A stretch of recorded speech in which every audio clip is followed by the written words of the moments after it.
Selamat datang di channel novel kita. Di sini Mimin akan membagikan alur cerita donghua, horor, misteri, dan lain-lain.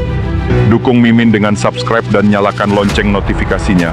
Tanpa banyak cincong lagi, mari kita masuk ke alur ceritanya. Let's go! Xiao Tian buru-buru menjelaskan, katanya, pedang hantu binatang adalah salah satu dari 6 pedang hantu di kerajaan hantu. Lebih tepatnya, pedang ini bisa menyerap roh-roh hantu dan binatang dalam jumlah tak terhitung. Saat menyerang, roh-roh itu akan menghantui jiwa seseorang dan memakannya hidup-hidup, menyebabkan kehancuran total. Si dewa kecil terlihat serius. Orang seperti ini, kenapa bisa ada hal-hal aneh seperti ini? Xiao Tian tampak depresi, sementara para penonton terus bergumam satu sama lain.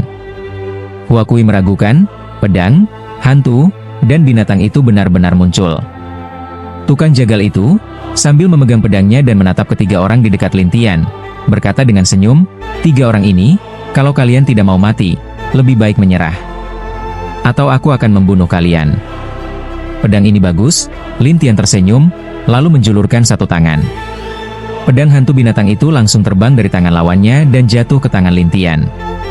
Semua orang di ruangan itu terkejut, dan Xiao Tian sampai ternganga. "Ini? Aku lupa, monster ini sepertinya bisa mengendalikan senjata sihir milik orang lain," ujar Tian Feng dengan senyum dingin, seolah baru menyadari sesuatu. Xiao Tian menarik napas dalam, sementara para penonton penasaran dengan apa yang terjadi. Sementara itu, tukang jagal itu panik. "Bocah, cepat, kembalikan pedangku."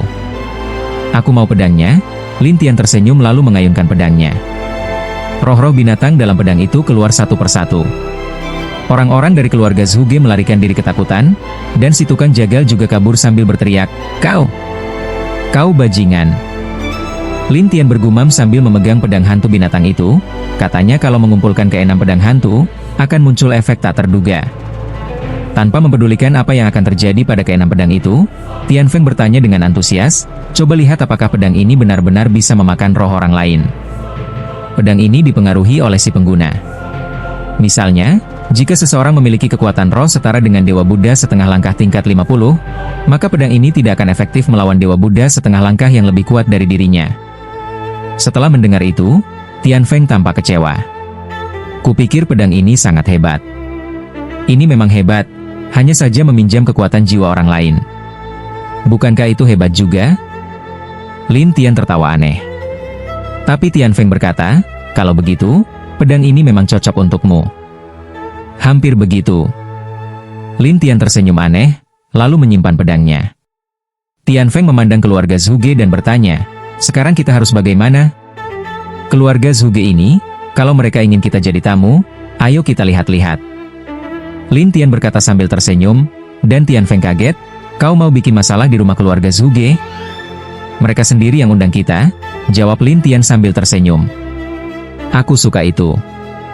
Ayo, jangan banyak omong." Lin Tian menyimpan pedangnya dan berjalan ke arah tempat keluarga Zhuge pergi. Para penonton yang mendengar bahwa Lin Tian akan bikin keributan di keluarga Zhuge, langsung berbondong-bondong ikut menonton. Huakui yang berada di belakang kerumunan bergumam, "Siapa sebenarnya orang ini? Berani-beraninya cari masalah di rumah keluarga Zhuge?" Tak lama kemudian, si tukang jagal kembali ke rumah keluarga Zhuge, dan Zhuge Tianyun masih menunggu. Begitu melihat si tukang jagal datang, dia langsung bertanya dengan antusias, "Bagaimana?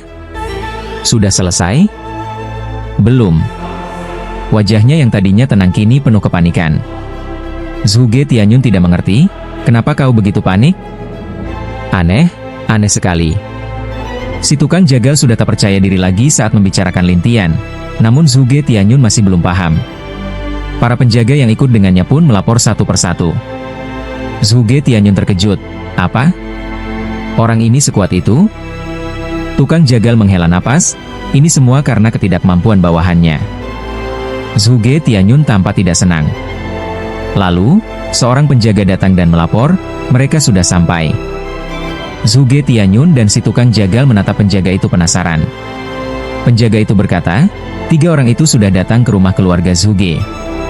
Mendengar itu, Zhuge Tianyun langsung berkata, "Ayo." "Mereka mau apa?" Kemudian, tukang jagal ikut ke rumah keluarga Zhuge. Tapi orang-orang di dalam rumah tidak ada yang berani keluar. Mereka hanya menunggu Zhuge Tianyun datang. Di luar rumah Zhuge, banyak orang berkumpul menonton. Ketika Zhuge Tianyun melihat Lin Tian dan dua orang lainnya, dia langsung berteriak, "Kalian mau apa? Bukankah kalian yang mengundang kami sebagai tamu?" Lin Tian tersenyum padanya. Zhuge Tianyun menjawab, "Aku tidak pernah." "Tidak? Tanyakan saja pada si penasihat." Lin Tian menunjuk tukang jagal. Tukang jagal berkata, "Aku yang mengatakannya." "Oh ya? Begitu?" Lin Tian mengeluarkan pedang hantu binatang, dan tukang jagal langsung berseru penuh semangat, "Kembalikan pedangku, bocah." "Tenang, aku cuma mau coba kekuatannya." Setelah berkata begitu, Lin Tian meminjam kekuatan roh dari tukang jagal yang setengah dewa, lalu mengayunkan pedangnya. Roh-roh binatang muncul satu persatu. Orang-orang keluarga Zhuge yang terkena roh itu langsung menggeliat di tanah, seolah kerasukan. Tak lama kemudian, roh mereka mulai menghilang satu persatu. Semua orang ketakutan. Tukang jagal panik, "Kau, bagaimana bisa mengayunkan pedang itu?" "Itu cuma pedang. Tidak sulit bagiku." Lin Tian tetap tersenyum. Tapi tukang jagal menatapnya seperti melihat monster. "Kau ini monster." Zhuge Tianyun berkata, "Aku tidak peduli kau monster atau manusia. Kalau berani buat onar di rumah keluarga Zhuge, maka kau harus mati." Setelah itu, Zhuge Tianyun mengeluarkan jimat sihir dan berteriak, "Semua orang keluarga Zhuge, tangkap mereka bertiga." Suara itu menggema di rumah keluarga Zhuge, dan para ahli dari keluarga itu mulai bermunculan satu persatu. Tingkat 60, 70, dan seterusnya. Banyak sekali ahli setengah langkah dewa. Para penonton pun terpana. Beberapa sampai bergumam, "Banyak sekali ahli hebat." Huaku yang ada di kerumunan bergumam, "Orang ini benar-benar ingin mati?" Saat itu, seorang lelaki tua mendekati Zhuge Tianyun dan bertanya, "Ada apa, Tuan Muda?" "Yan Lao, kau datang tepat waktu." Zhuge Tianyun terlihat sangat hormat pada orang tua itu. Orang-orang di sekitar saling berpandangan. "Yan Guyan? Monster tua yang hampir menjadi dewa?" "Ya, dia itu. Salah satu dari 3 monster tua di kota jiwa laut." Zhuge Tianyun segera melapor pada Yan Guyan, dan Yan Guyan menatap Lin Tian lalu berkata, "Anak muda, jangan sombong. Aku diundang oleh keluargamu." "Apa itu disebut sombong?" Lin Tian tertawa. Namun Yan Guyan langsung melepaskan tekanan roh kuat kepada Lin Tian. Semua orang mengira semangat Lin Tian akan ketakutan atau gemetar. Tapi semangat Lin Tian tidak terganggu sedikit pun. Dia malah menertawakan Yan Guyan, "Jangan buang energimu." Yan Guyan terlihat sedikit terkejut dan bertanya, "Apa kau membawa senjata sihir?" "Senjata sihir? Apakah pedang hantu binatang ini dihitung?"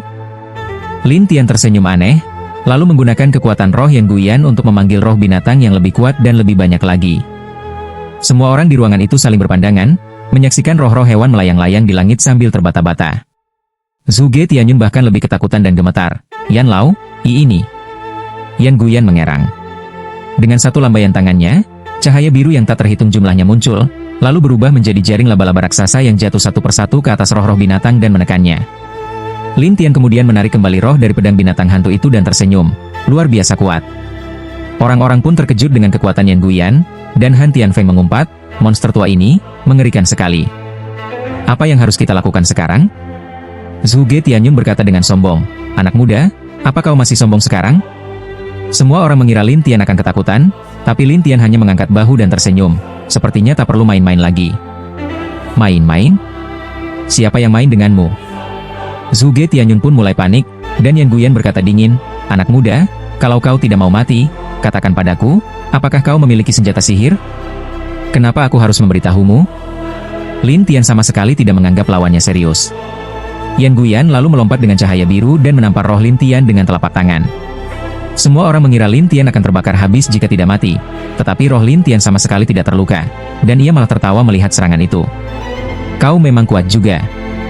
Semua yang hadir tercengang, bahkan Huakui pun terkejut dan berkata, "Bagaimana mungkin? Dia tidak apa-apa."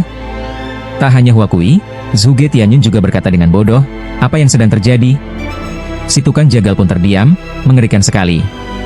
Yan Guyan tahu betul kekuatan tamparannya, tapi Lin Tian sama sekali tidak terpengaruh.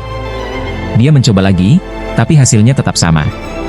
Lin Tian bahkan mencibir, "Kau terlalu lemah." Weak. Wajah Yan Guyan menjadi suram. Sebagai salah satu dari 3 monster tua di kota jiwa laut, ia selama ini dihormati. Tapi hari ini, dia diremehkan oleh seseorang di tingkat Dewa Emas. "Benar, sangat lemah," jawab Lin Tian santai. Yan Guyan merasa sangat malu dan mulai menyerang dengan kedua tangan. Tapi serangan spiritual dan sihirnya terhadap Lin Tian seolah-olah seperti kapas, tidak berdampak sama sekali. Semua orang bingung bagaimana Lin Tian bisa seperti itu. Hua Kui berbisik, "Orang ini bukan orang biasa." Han Tianfeng yang berada di sisi Lin Tian malah mengejek Yan Guyan. "Kau nyerang apa sih? Lemah banget." Yan Guyan yang marah makin tersulut oleh Han Tianfeng, membuatnya langsung menyerang dengan keras. Tapi Lin Tian menahan serangan itu demi melindungi Han Tianfeng. Melihat Lin Tian melindungi Han Tianfeng, Yan Guyan mencibir, "Kalau begitu, mari kita lihat sampai kapan kau bisa melindunginya." Kemudian, Yan Guyan terus menyerang Han Tianfeng, tetapi Lin Tian melepaskan roh-roh untuk menahan semua serangan tersebut. Yan Guyan mulai tidak suka, dan terus mencoba berbagai macam cara menyerang. Setelah cukup lama, ia menyerah. Ia melompat kembali ke rumah keluarga Zhuge dan berteriak, "Semua mundur! Aktifkan formasi pengusir roh." Orang-orang tak tahu apa itu formasi pengusir roh, tapi ketika keluarga Zhuge mundur satu persatu, rumah keluarga Zhuge tiba-tiba menghilang.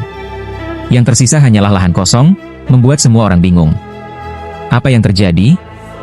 Han Tianfeng tercengang, sementara Lin Tian berkata sambil tersenyum, "Mereka memindahkan seluruh keluarga mereka." Memindahkan? Han Tianfeng kebingungan, dan Lin Tian menjelaskan, keluarga Zhuge menyiapkan formasi teleportasi di sekeliling rumah mereka, dan formasi itu bisa memindahkan seluruh wilayah. Gila banget. Han Tianfeng berkata kaget, dan Lin Tian tersenyum pahit, "Sepertinya aku harus kembali dulu." Han Tianfeng segera mengikuti Lin Tian. Sementara itu, para penonton beramai-ramai mendekat mengundang Lin Tian untuk mengunjungi keluarga atau kekuatan mereka, tapi Lin Tian menolak semuanya. Hua Kui dan Huoyan hanya bisa menghela napas, benar-benar mengerikan.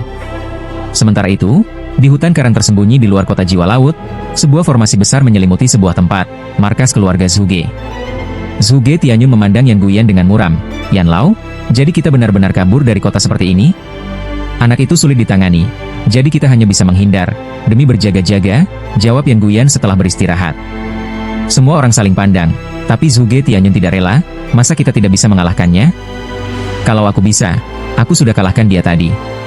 Tapi tidak peduli bagaimana aku menyerangnya, dia tetap tidak apa-apa. Kalau aku tidak membawa kalian pergi, mungkin kita semua sudah mati." Yan Guyan menjawab dengan suram. Zhuge Tianyun kesal dan berkata marah, "Masa kita harus menyerah pada Dewa Emas? Kita akan kembali saat dia pergi dari kota jiwa laut," kata Yan Guyan tegas. Namun Zhuge Tianyun tak terima. "Kalau begitu, nanti semua orang akan mengolok-olokku sebagai pengecut." "Kau mau mati?" tanya Yan Guyan tajam. Zhuge Tianyun menjawab lirih, "Anak itu tidak seberapa menakutkan." "Tidak menakutkan? Lalu kenapa tidak ada satupun dari kalian yang bisa mengalahkannya?" tanya Yan Guyan. Zhuge Tianyun menjawab, "Aku belum menemukan kelemahannya. Kelemahannya adalah orang-orang di sekitarnya. Tapi dia melindungi mereka dengan sangat baik, dan reaksinya cepat. Aku tidak bisa mendekati mereka." Yan Guyan terlihat serius. Setelah ragu sejenak, Zhuge Tianyun berkata, "Kalau begitu, bagaimana kalau kita bekerja sama? Kau hadapi dia, kami urus 2 orang lainnya."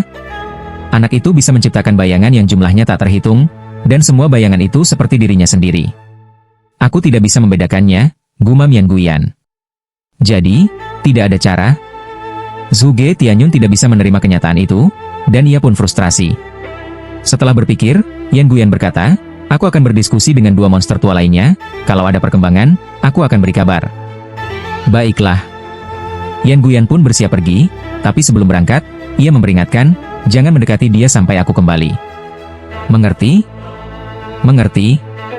Zhuge Tianyun mengangguk cepat, dan Yan Guyan pergi dengan wajah murung. Zhuge Tianyun lalu menatap tukang jagal dan berkata, "Apa kau punya ide?" "Ikuti saja," kata Yan Lao.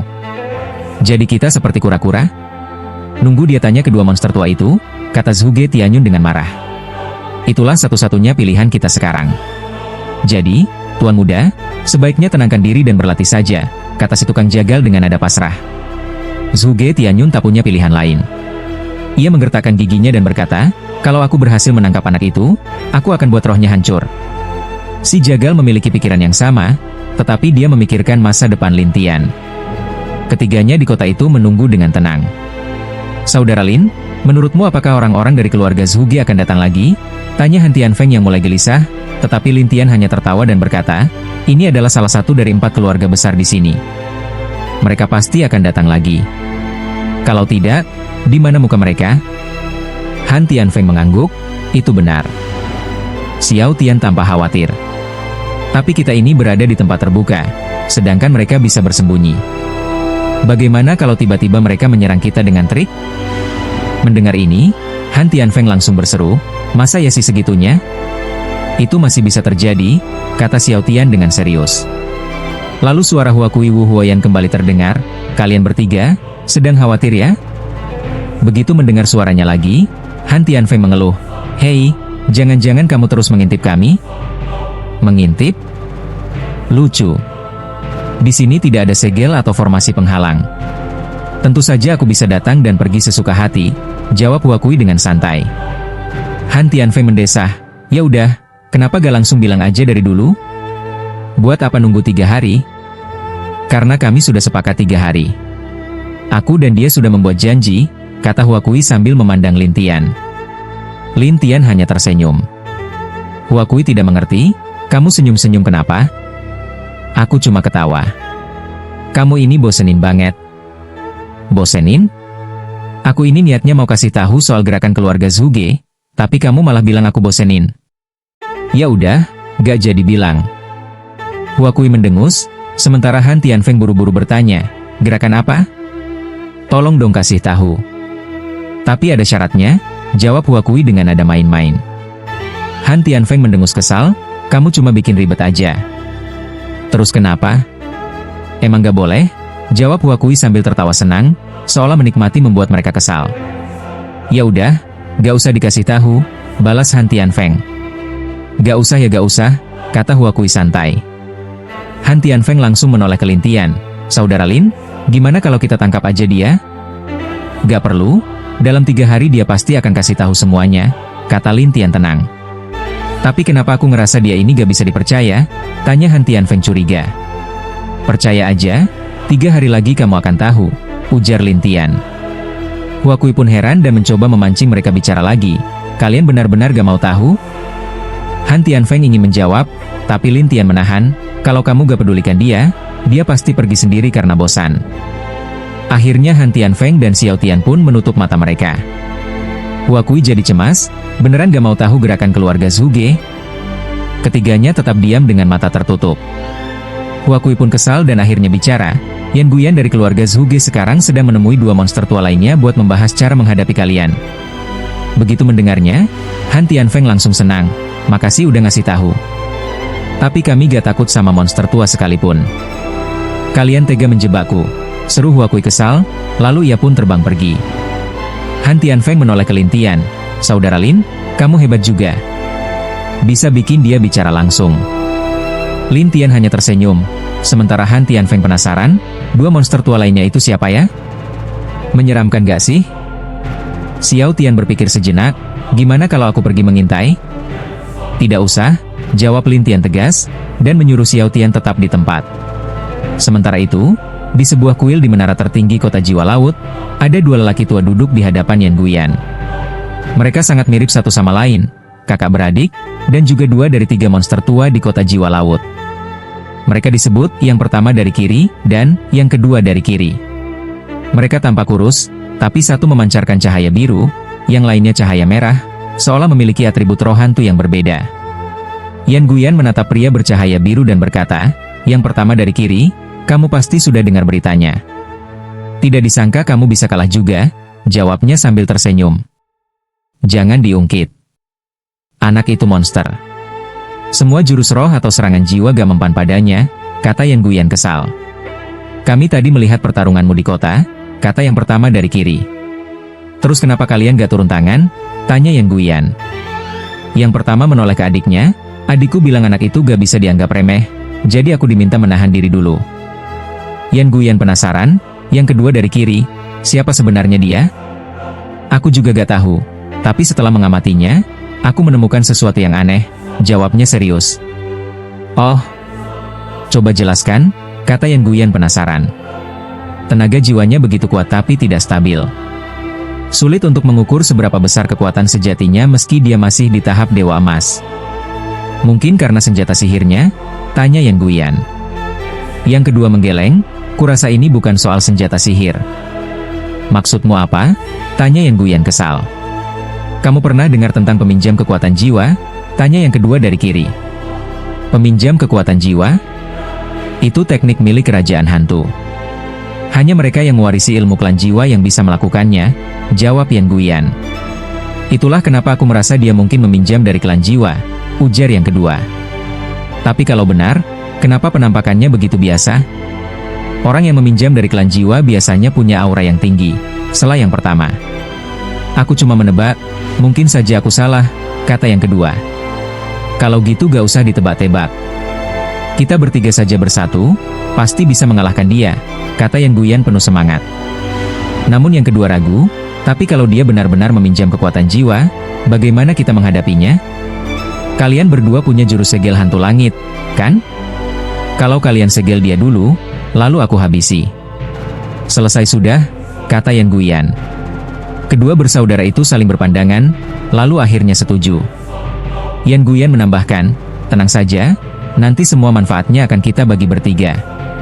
Kalau kita bisa pahami teknik peminjaman kekuatan jiwa itu, keuntungannya luar biasa.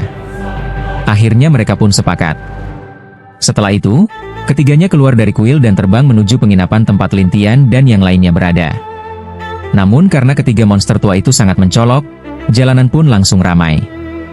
Di dalam penginapan, Han Tianfeng mendengar keributan dan bertanya, kok ribut banget di luar? Saat itu, suara Hua Kui kembali terdengar, kalian bakal mati. Sebelum udara dingin datang, terdengar suara Yan Guyan dari jendela, keluar, nak. Melihat ke arah Lin Tian, Han Tianfeng berkata, itu orangnya.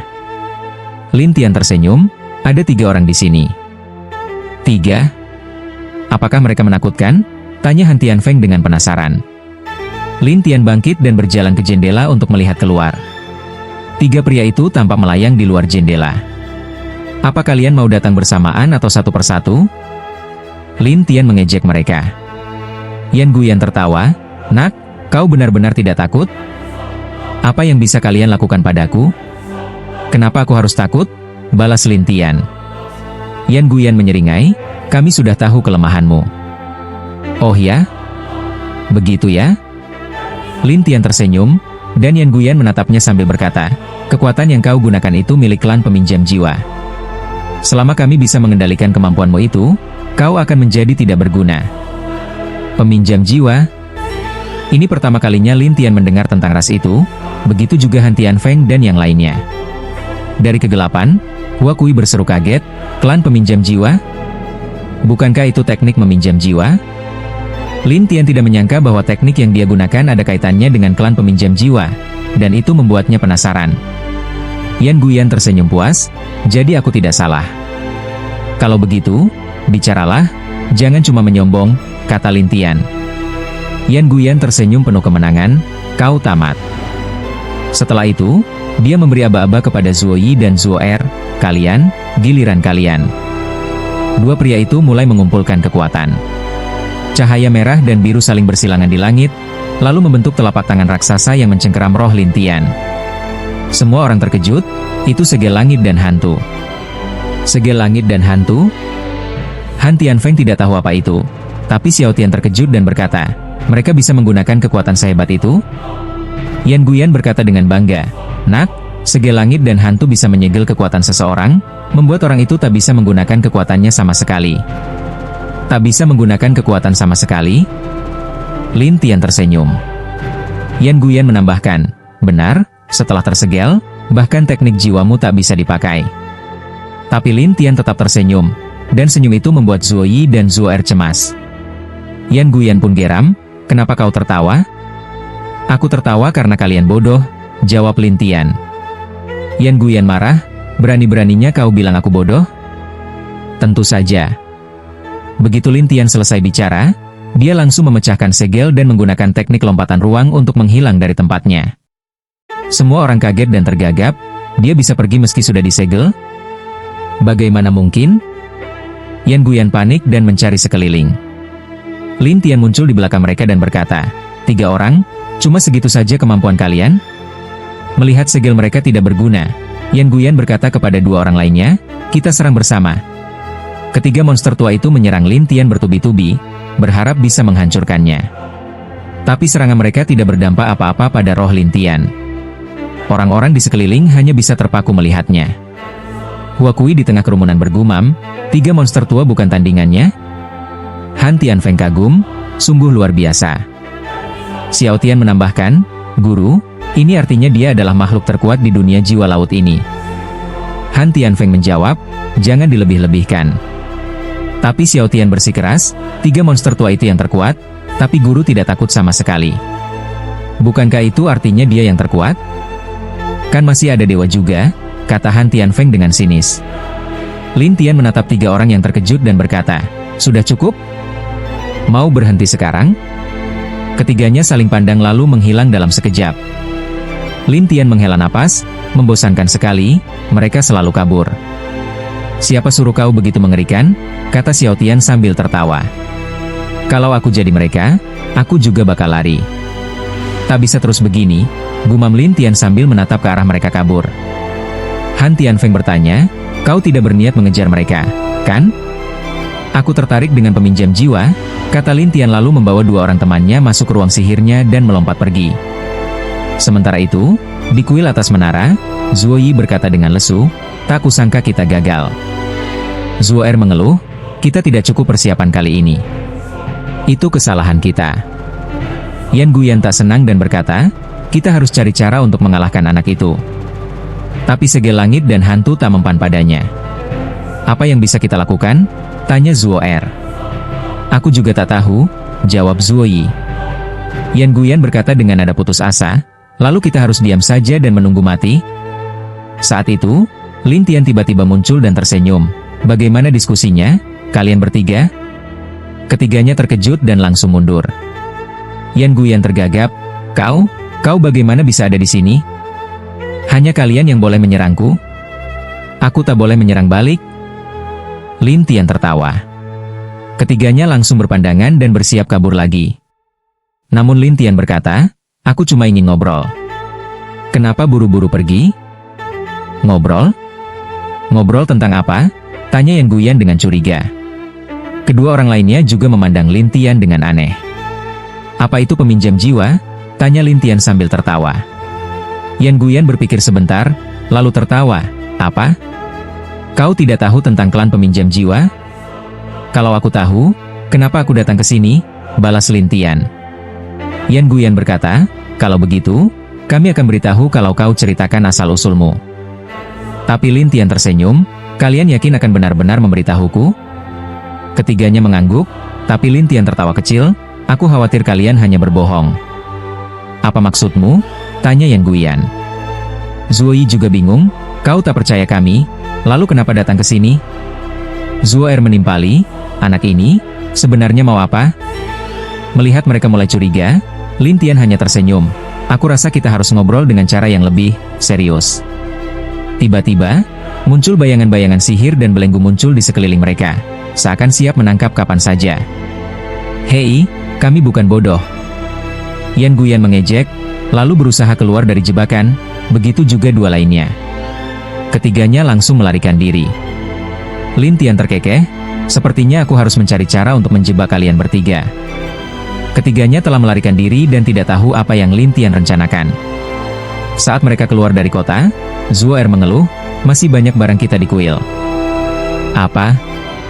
Kau mau kembali dan mati di sana?" Yan Guyan berseru frustrasi.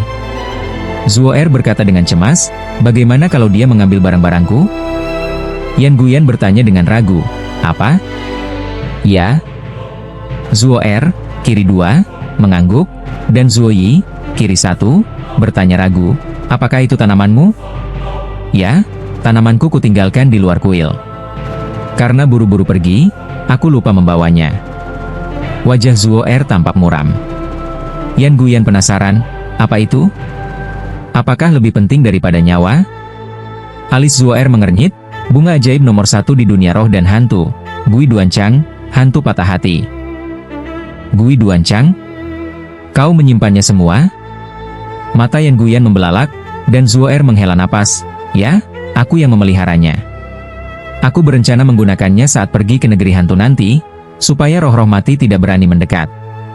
Jangan bilang roh mati, bahkan kita yang masih hidup bisa terluka jika terlalu dekat dengan benda itu, jelas Yan Guyan. Zuo'er menambahkan, mereka akan mekar, dan untuk sekarang belum berbahaya. Tidak bisa, aku harus kembali dan melihatnya, kata Zuo'er tergesa-gesa. Zuoyi tahu betapa berharganya bunga itu bagi Zuo'er, jadi ia berkata pada Yan Guyan, aku ikut. Kalian tak takut anak itu akan membunuh kalian? Tanya Yan Guyan ragu. Zuo'er ragu sejenak, paling parah ya berdamai saja dengannya. Lagi pula kita tidak punya dendam dalam dengannya. Kalian ini? Yan Guyan sangat kesal dan tak bisa berkata-kata.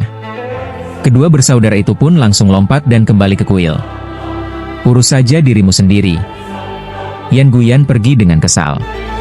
Sementara itu, Lin Tian berdiri di lorong kuil, menatap kuncup bunga hitam sambil tertawa. Berani-beraninya kalian memelihara ini? Saat Lin Tian hendak memetik bunga itu, dua bersaudara itu muncul tiba-tiba. Zuo'er berteriak, jangan sentuh mereka. Lin Tian tak menyangka mereka akan kembali dan tersenyum. Kenapa? Tak rela?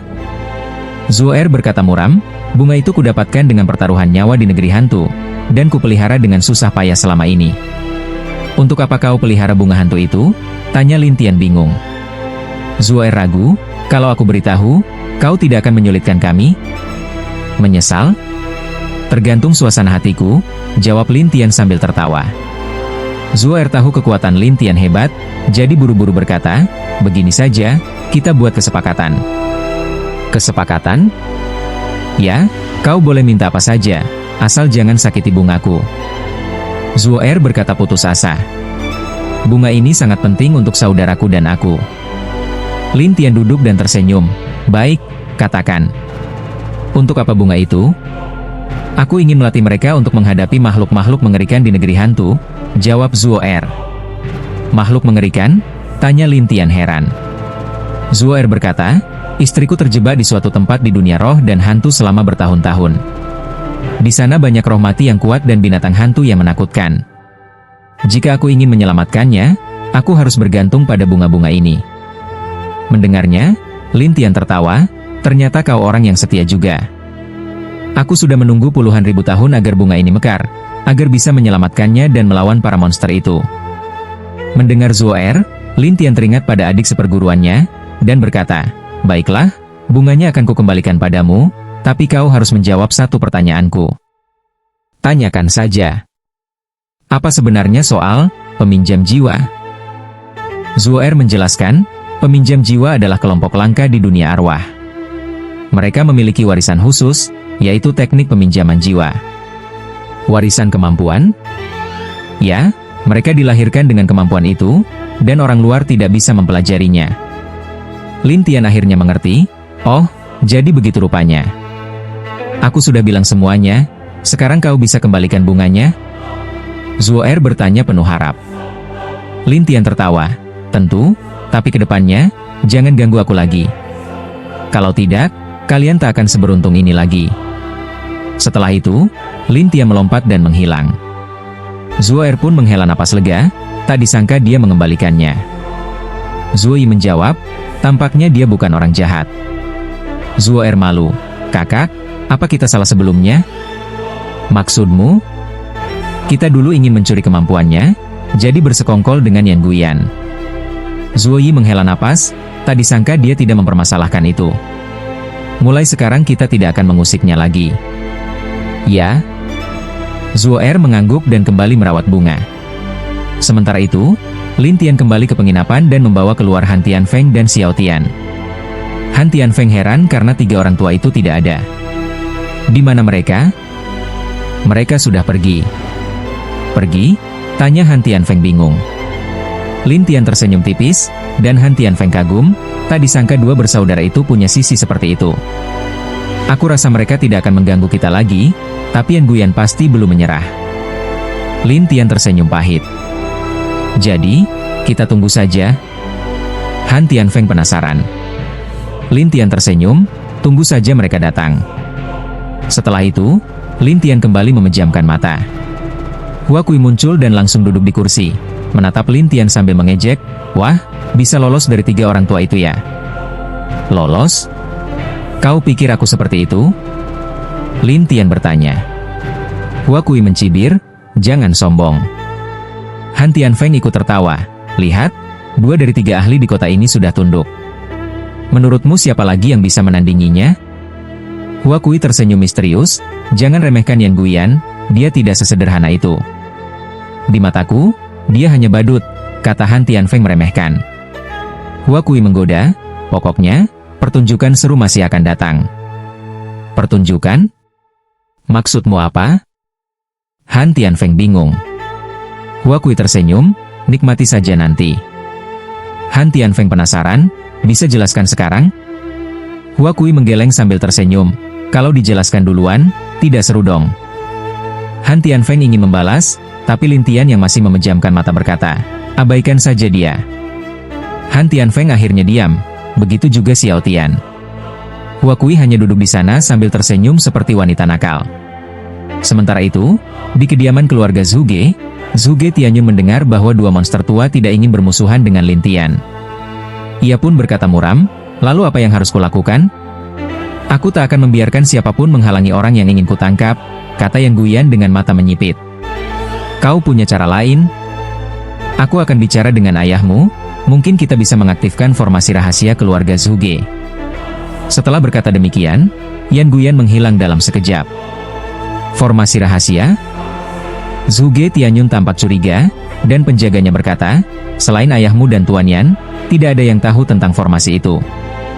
Zhuge Tianyun merasa heran, karena bagaimanapun juga dia berasal dari keluarga Zhuge, namun bahkan dia tidak tahu bahwa ada formasi misterius semacam itu.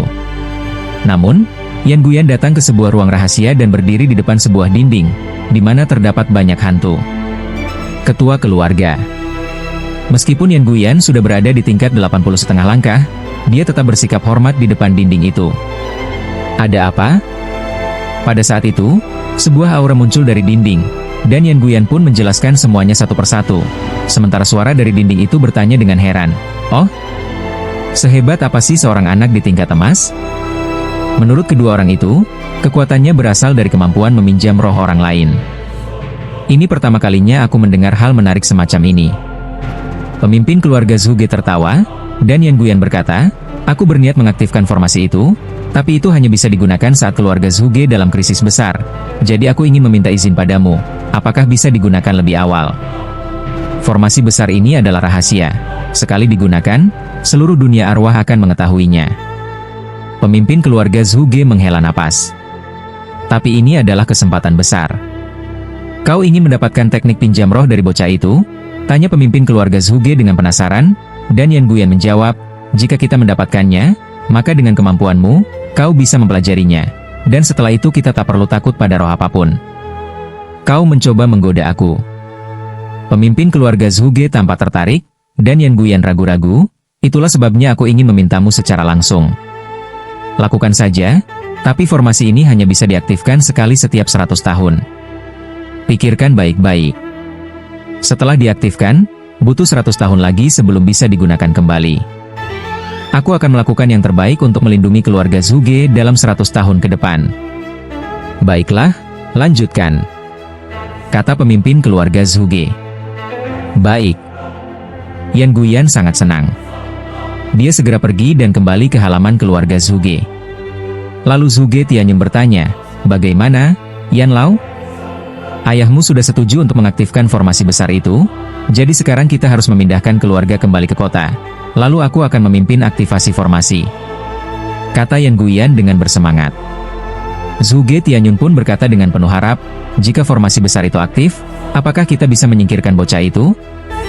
Bukan hanya dia, bahkan roh setengah dewa pun tak bisa lolos dari formasi ini, tak bisa bersembunyi, tak bisa selamat," kata Yan Guyan dengan bersemangat.